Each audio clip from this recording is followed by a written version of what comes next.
Horizon hospital विश्व स्तरीय multi speciality hospital अब रायपुर के हृदय स्थल में उपलब्ध। जटिल ऑपरेशन, क्रिटिकल केयर व आधुनिक इमरजेंसी सेवाएं, आपकी हर बीमारी का संपूर्ण इलाज। Horizon hospital, जलविहार colony, Katotala, Raipur. नमस्कार, आप देख रहे हैं मीडिया 24 न्यूज और मैं हूं आपके साथ भूपेश टांडिया।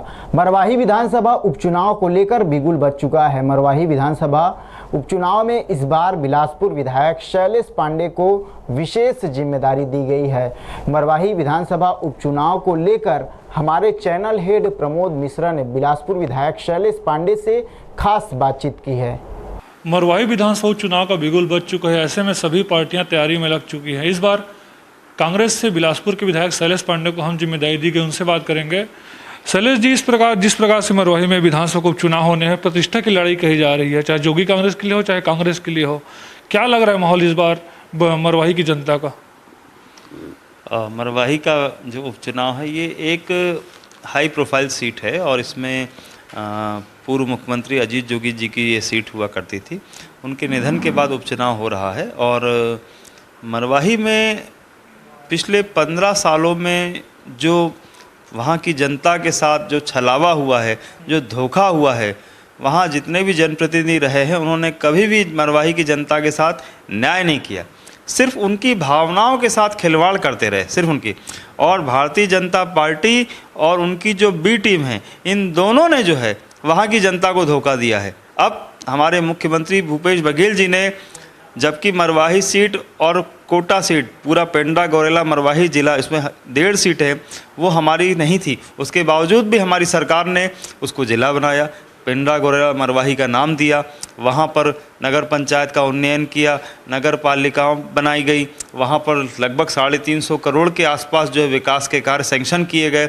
वहाँ पर एसडीएम का ऑफिस बनाया गया ताकि जनता को कोई दिक्कत ना हो। तहसीलदारों के ऑफिस बनाए गए, 2 नई तहसील खोली गई ताकि और पब्लिक को दिक्कत ना आए। लगभग 20,000 राशन कार्ड बांटे गए, विधवा पेंशन, वृद्धावस्था पेंशन और वन अधिकार पट्टा न सैकड़ों लोगों को। ये सारी चीज़ों से वंचित था जो मरवाही की जनता, उस सबको जो है हमारे सरकार ने, हमारे माननीय मुख्यमंत्री जी ने वहाँ की जनता के साथ न्याय किया और वहाँ विकास के कार्य कर रहे हैं और जनता को और हर व्यक्ति को वहाँ सुविधा दे रहे हैं। अब विकास की गंगा वहाँ बह रही है तो लोगों को समस्या आ रही है, लोग उसको परेशान कर रहे हैं, लोग सरकार को आरोप लगा रहे हैं, जनता को भावनात्मक रूप से जो है वो ब्लैकमेल कर रहे हैं, ब्लैकमेल। तो मरवाही की जनता बहुत समझदार है, वो जान रही है कि हमारी भावनाओं से खिलवाड़ कौन कर रहा है और क्षेत्र का विकास कौन कर रहा है, ये अच्छे से जानती है और उसका चुनाव में जवाब करारा देगी। हमने देखा कि 4 जो विधानसभा के चुनाव हैं, चाहे 3 की बात करें, 8 की बात करें, 13 की बात, 18 की बात करें, 40 साल से ज़्यादा के अंतर से अजीत जोगी को जीत मिला था। और किस प्रकार से आप लोग एक गड्ढे को पाटने में सफल हो पाएंगे इस बार? वहाँ पर मरवाही का जो विकास आज तक नहीं हुआ है, वहाँ गड्ढों में सड़कें ही नहीं हैं, गड्ढे थे वहाँ पर किसी प्रकार की कोई सुविधा नहीं। बिजली की वहाँ बहुत समस्या थी, पानी की वहाँ बहुत समस्या थी, बेरोजगारी की वहाँ बहुत समस्या थी। वहाँ पर किसी प्रकार का जो है व्यक्तिगत रूप से कोई लाभ नहीं मिलता था। ये सारी चीज़ों को हमारी सरकार जो है, हमारे माननीय मुख्यमंत्री भूपेश बघेल जी जो है वहाँ की जनता के साथ कर रहे हैं। और मैं समझता हूँ कि लड़ाई विकास की है और विकास विरुद्ध भावना की है, तो मैं समझता हूँ जनता विकास को चुनेगी। भावना अपनी जगह पर है, लेकिन वो भावना ऐसी भावना जो जनता को धोखा देने वाली हो, उनके साथ छलावा करने वाली भावना हो, इससे जनता जागरूक हो चुकी है। सरकार को बने लगभग 2 साल का समय बीत चुका है, ऐसे में से कौन से मुद्दे हैं जिसको लेकर आप जनता के बीच जाएंगे और क्या लगता है कि जनता किन मुद्दों को लेकर आपको वोट देने वाली इस बार? हमारी सरकार ने सबसे पहले किसानों के साथ न्याय किया। लगभग 2 साल में 55,000 करोड़ रुपए जो है वो किसानों का ऋण माफ़ करना, वहाँ के बोनस को देना, तेंदुपत्ता, गन्ना, मक्का और जो भी फसल है उसके अनुसार जो भी उनके ऋण, सिंचाई ऋण माफ़ किया गया है। तो किसानों को, मरवाही क्षेत्र जो है वो ग्रामीण क्षेत्र है, वहाँ किसानों को हर प्रकार का लाभ हमारी सरकार ने दिया।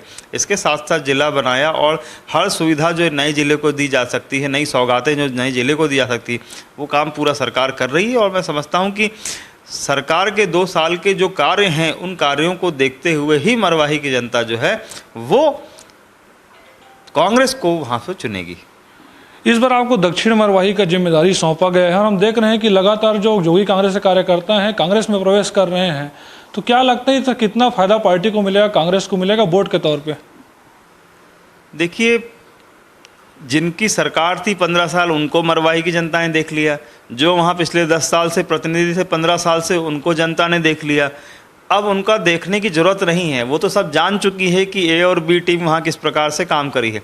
अब तो उसे कांग्रेस को, 2 साल से वो कांग्रेस को देख रही है, तो लगभग 1.5 साल 2 साल हो गया है।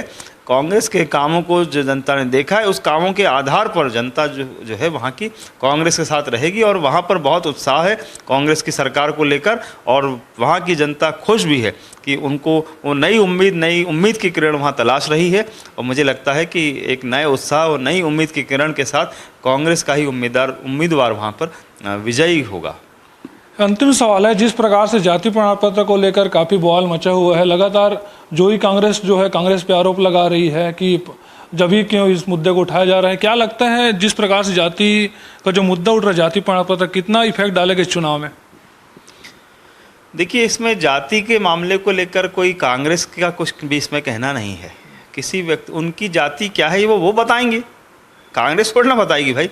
वो कह रहे हैं वो आदिवासी हैं तो वो बताएंगे वो आदिवासी हैं, या वो कह रहे हैं वो कुछ और हैं तो वो बताएंगे वो क्या है। इसमें कांग्रेस को बीच में बोलने की कोई जरूरत, और ना कांग्रेस इस बात का कोई विरोध कर रही है। जो भी शासकीय कार्य है उसके आधार पर जांच की जा रही है। माननीय न्यायालय में भी ये कोर्ट चल रहा है, तो न्यायालय इसको देख रहा है। कांग्रेस को इसमें कोई आपत्ति नहीं है। आपकी जाति क्या है आप बताइए, सही क्या है ये जनता जानना चाहती है, इतनी सी बात है। तो हमारे साथ विधायक शैलेश पांडे, जिनका कहना है कि निश्चित तौर इस बार मरवाही की जनता विकास को चुनेगी और कांग्रेस को ही वोट देगी, और निश्चित तौर पर इस बार चुनाव में कांग्रेस की फतह हासिल होगी।